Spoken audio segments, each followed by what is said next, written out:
Hello, traders. FX Pip Collector here. Today is Wednesday, November 27th, and this is my recap of the top viewed videos of the day. And the pound US dollar came in number 3 today, so we're going to do a quick recap on the 1 hour time frame. If you didn't see my full top-down analysis on the pound dollar for this morning, make sure you check out the video linked at the end of this video over here. But also, don't forget to check out my website, fxpipcollector.com, if you would like to get access to my swing trade setups, my daily members only live streams on Zoom, and my 34 video trading course are included for only $30 per month.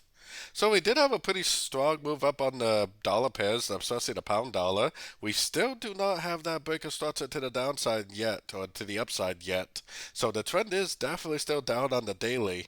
Now, like I've been saying, if the daily time frame is really in a wave 3, then this thing has lots and lots of downside potential left. If it's actually a wave C on the daily time frame, then it definitely could end up breaking structure and turning into a big move to the upside. So I'm watching this structure level very closely. If it breaks and holds with momentum above structure, then I'll be more than happy to start looking for longs.